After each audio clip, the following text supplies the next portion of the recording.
नमस्ते दोस्तों, कैसे हैं आप सब। आज मैं आपको एक ऐसी किताब के बारे में बताने जा रही हूँ जिसने मेरी और दुनिया भर के लाखों लोगों की सोच और जिंदगी को बदल कर रख दिया है।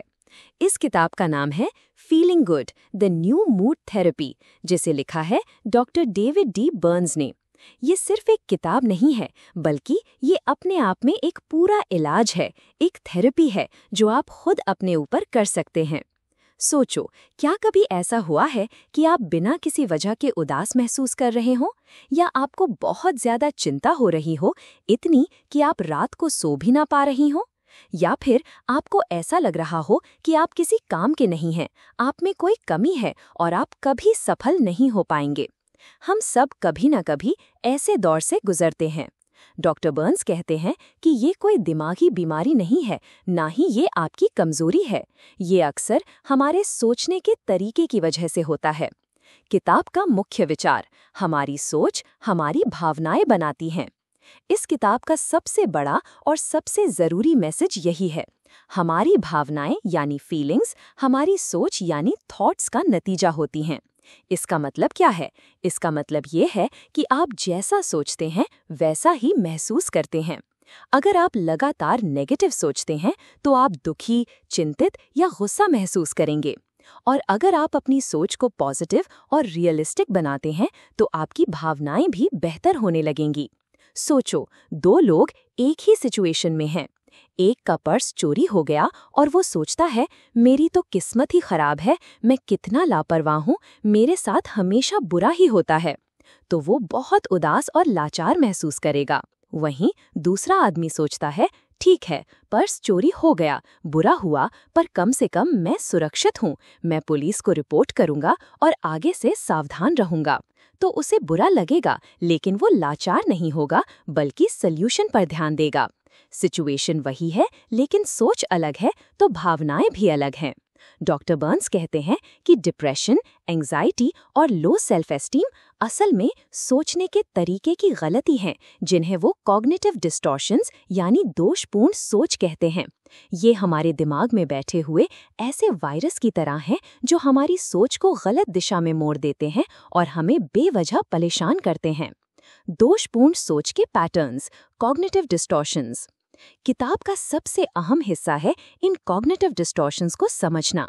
डॉक्टर बर्न्स ने ऐसे 10 कॉमन सोचने के पैटर्न्स के बारे में बताया है जो हमें अक्सर दुखी करते हैं। अगर आप इन्हें पहचानना और चैलेंज करना सीख गए तो आपकी आधी से ज्यादा मुश्किलें हल हो जाएंगी। एक एक करके इन्हें समझते हैं। 1.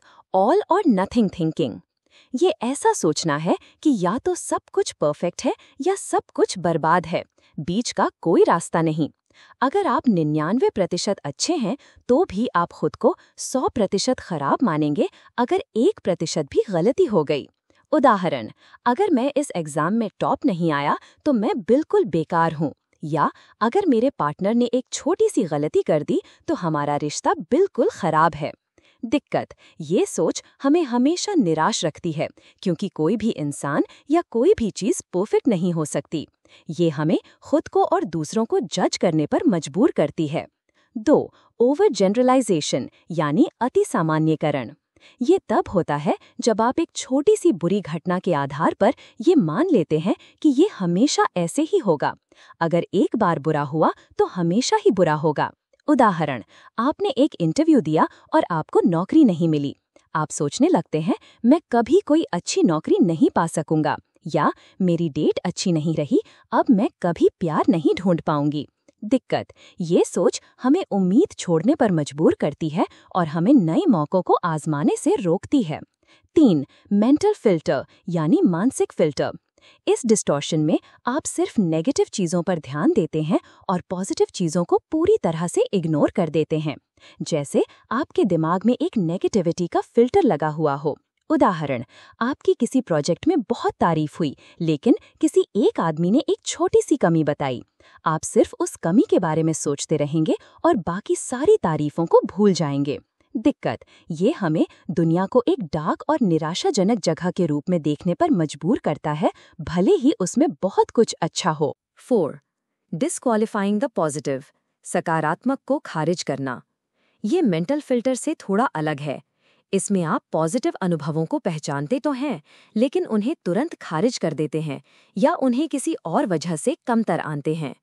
ये तो बस तुक्का था, इसमें मेरी कोई मेहनत नहीं थी। उदाहरण, आपको किसी ने कॉम्प्लीमेंट दिया और आप सोचते हैं वो तो बस मुझे खुश करने के लिए कह रहा था। या आपको प्रमोशन मिला और आप सोचते हैं ये तो बस लक था, मैं इसके लायक नहीं हूँ। दिक्कत ये हमें अपनी सफलताओं और गुणों को मानने से रोकता है, जिससे हमारी सेल्फ एस्टीम कभी नहीं बढ़ पाती। 5. जंपिंग टू कंक्लूजन्स, नतीजे पर कूदना। इसमें आप बिना किसी सबूत के या बहुत कम सबूत के आधार पर ही नेगेटिव नतीजे निकाल लेते हैं। इसके 2 मुख्य प्रकार हैं। ए. Mind reading. आप मान लेते हैं कि आपको पता है कि दूसरे लोग क्या सोच रहे हैं और वो अक्सर आपके बारे में कुछ बुरा ही सोच रहे होते हैं। उदाहरण, आपका दोस्त आपको जवाब नहीं दे रहा और आप सोचते हैं वो मुझसे नाराज है, उसने मुझे इग्नोर कर दिया। बी. Fortune telling. आप भविष्य के बारे में नेगेटिव भविष्यवाणी कर देते हैं बिना किसी आधार के। उदाहरण, मेरा इंटरव्यू खराब ही जाएगा, ये प्रोजेक्ट तो पक्का फेल होगा। दिक्कत ये हमें बेवजह चिंतित और परेशान रखता है और अक्सर हम ऐसी चीजों के बारे में चिंता करते हैं जो कभी होती ही नहीं। 6. मैग्निफिकेशन, कैटास्ट्रोफाइजिंग एंड मिनिमाइजेशन, अतिशयोक्ति और कम आनना। ये होता है जब आप अपनी गलतियों या किसी और की छोटी सी गलती को बहुत बड़ा बना देते हैं, मैग्निफिकेशन, और अपनी या किसी और की अच्छी चीजों या सफलताओं को बहुत छोटा कर देते हैं, मिनिमाइजेशन। उदाहरण, आपने एक छोटी सी गलती की और आप सोचने लगे मेरी तो पूरी जिंदगी बर्बाद हो गई, मैग्निफिकेशन। वहीं आपने कोई बहुत बड़ा काम किया और आप कहते हैं अरे ये तो कोई भी कर लेता, मिनिमाइजेशन। दिक्कत ये हमें चीजों को सही परिप्रेक्ष्य में देखने से रोकता है, जिससे हम या तो बहुत ज्यादा चिंतित हो जाते हैं या फिर अपनी कीमत को कम आनते हैं। 7. इमोशनल रीजनिंग, भावनात्मक तर्क। इस डिस्टॉर्शन में आप मान लेते हैं कि आपकी भावनाएं ही सच हैं। अगर मुझे ऐसा महसूस हो रहा है तो मतलब ये सच है। उदाहरण, आपको बहुत ज्यादा एंग्जाइटी महसूस हो रही है और आप सोचते हैं मुझे इतना डर लग रहा है, मतलब पक्का कुछ बुरा होने वाला है। या मुझे इतना बुरा लग रहा है, मतलब मैं एक बुरा इंसान हूँ। दिक्कत हमारी भावनाएं अक्सर हमारी सोच का नतीजा होती हैं, ना कि सच्चाई का। ये हमें अपनी भावनाओं के बहकावे में आने देती है और सच्चाई से दूर ले जाती है। 8. शुड स्टेटमेंट्स, चाहिए के कथन। ये वो सोच है जहां आप खुद को या दूसरों को कुछ खास तरह से व्यवहार करने के लिए दबाव डालते हैं, चाहिए या नहीं चाहिए के शब्दों का इस्तेमाल करके। जैसे, मुझे ऐसा ही होना चाहिए, लोगों को ऐसा ही करना चाहिए।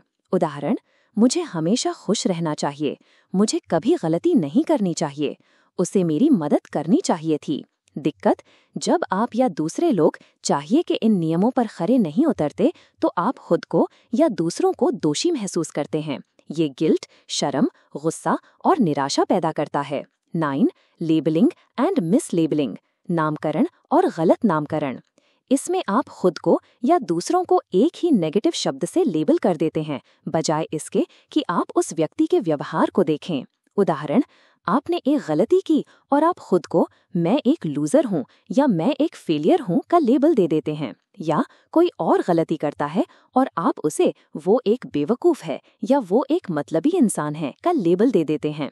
दिक्कत ये हमें पूरी तरह से इंसान को समझने से रोकता है। कोई भी इंसान सिर्फ अपनी एक गलती या एक खास व्यवहार से डिफाइन नहीं होता। 10. पर्सनलाइजेशन, व्यक्तिकरण। इसमें आप हर बुरी चीज की जिम्मेदारी खुद पर ले लेते हैं, भले ही उसमें आपकी कोई गलती ना हो। उदाहरण, आपके बच्चे का स्कूल में स्कोर कम आया और आप सोचती हैं ये सब मेरी वजह से है, मैं एक बुरी माँ हूँ। या आपके कॉलीग का मूड खराब है और आप सोचती हैं उसका मूड खराब है, मतलब मैंने कुछ गलत किया होगा। दिक्कत ये हमें बेवजह गिल्ट और शेम में रखता है और हमें दुनिया के नॉर्मल अप्स एंड डाउन्स को एक्सेप्ट करने से रोकता है। कॉग्निटिव बिहेवियरल थेरेपी (CBT) के टूल्स, इन डिस्टॉर्शंस को चैलेंज करना। डॉक्टर बर्न्स सिर्फ प्रॉब्लम नहीं बताते, वो सल्यूशन भी देते हैं। किताब का दूसरा बड़ा हिस्सा है इन डिस्टॉर्शंस को चैलेंज करने और अपनी सोच को बदलने के लिए प्रैक्टिकल टेक्निक्स। ये सब कॉग्निटिव बिहेवियरल थेरेपी (CBT) के हिस्से हैं, जो कि साइंस बैक्ड थेरेपी है। 1. डेली मूड लॉग, रोजाना मूड डायरी। ये सबसे पहला और ज़रूरी टूल है। आपको एक डायरी बनानी है जिसमें आप अपनी नेगेटिव भावना को लिखें, जैसे उदासी, चिंता, गुस्सा, और उसे 0 से 100% तक रेट करें। उसके बाद उस पल आपके दिमाग में जो सोच चल रही थी उसे लिखें। फिर इन ऑटोमेटिक थॉट्स में कौन से कॉग्निटिव डिस्टॉर्शंस हैं उन्हें पहचानें। आखिर में उन नेगेटिव थॉट्स को चैलेंज करें और उनकी जगह मोर रियलिस्टिक और बैलेंस्ड थॉट्स लिखें। इससे आपकी भावना कितनी कम हुई उसे फिर से रेट करें। 2. 3 कॉलम टेक्निक, 3 कॉलम टेक्निक। ये डेली मूड लॉग का एक सिंप्लीफाइड वर्जन है। कॉलम 1 नेगेटिव ऑटोमेटिक थॉट्स, यहाँ आप अपनी नेगेटिव सोच लिखें। कॉलम 2 कॉग्निटिव डिस्टॉर्शंस, यहाँ आप पहचानें कि इस सोच में कौन से डिस्टॉर्शंस हैं, जैसे ओवर जनरलाइजेशन, ऑल और nothing. Column 3 rational balanced response, यहाँ आप उस नेगेटिव सोच को चैलेंज करते हुए एक ज़्यादा रियलिस्टिक और पॉजिटिव रिस्पॉन्स लिखें। आप खुद से सवाल पूछें, क्या कोई और तरीका है इस सिचुएशन को देखने का? क्या मेरे पास इस सोच का कोई सबूत है? सबसे बुरा क्या हो सकता है और मैं उसे कैसे हैंडल करूँगा? 4 सबूत इकट्ठा करना, गैदरिंग एविडेंस। जब आपकी नेगेटिव सोच आती है तो उसे मान मत लो, बल्कि उसके लिए सबूत ढूंढो। क्या सच में ऐसा है? इसके खिलाफ क्या सबूत है? उदाहरण, अगर आप सोचते हैं मैं एक लूजर हूँ, तो खुद से पूछो, क्या सबूत है कि मैं लूजर हूँ? क्या सबूत है कि मैं लूजर नहीं हूँ? मैंने कौन से काम अच्छे किए हैं? 5 ऑल्टरनेटिव्स ढूंढना, एक सिचुएशन को देखने के अलग अलग तरीके ढूंढो। हमारा दिमाग अक्सर सिर्फ एक नेगेटिव एंगल से देखता है। उदाहरण, आपकी किसी से बहस हो गई, आप सोचती हैं ये मेरी गलती थी, मैंने रिश्ता खराब कर दिया। ऑल्टरनेटिव्स, हो सकता है उसकी भी गलती हो सकता है हम दोनों ने गलत फहमी में बात की हो, ये सिर्फ एक छोटा सा झगड़ा है, रिश्ता खत्म नहीं हुआ। 5 रीएट्रिब्यूशन, जिम्मेदारी बांटना। अगर आप पर्सनलाइजेशन के शिकार हैं तो अपनी जिम्मेदारी को सही तरह से बांटना सीखें। हर चीज की वजह आप नहीं होते। उदाहरण, बच्चे के खराब मार्क्स सिर्फ आपकी गलती नहीं, उसके दोस्त, टीचर, स्कूल का एनवायरनमेंट, उसकी अपनी मेहनत, कई फैक्टर्स हो सकते हैं। 6 डिफ्लेक्शन, ध्यान हटाना। कभी कभी हमें अपनी नेगेटिव सोच से ध्यान हटाना भी पड़ता है, खासकर जब वो बहुत ज्यादा हो। किसी और काम में लग जाओ, वॉक पर चले जाओ या किसी दोस्त से बात कर लो। 7 प्लेजर प्रिडिक्टिंग एक्सरसाइजेज, खुशी का अनुमान। डिप्रेशन में हमें लगता है कि हम किसी चीज से खुश नहीं हो सकते। डॉक्टर बर्न्स कहते हैं कि कुछ एक्टिविटीज की लिस्ट बनाओ जिनसे आपको पहले खुशी मिलती थी, जैसे रीडिंग, म्यूजिक सुनना, वॉक पर जाना। फिर अनुमान लगाओ कि उनसे आपको कितनी खुशी मिलेगी परसेंटेज में और कितना डिफिकल्ट होगा वो करना। फिर वो काम करो और बाद में देखो कि सच में कितनी खुशी मिली और कितना डिफिकल्ट था। अक्सर खुशी ज्यादा मिलती है और काम उतना मुश्किल नहीं होता जितना हम सोचते हैं।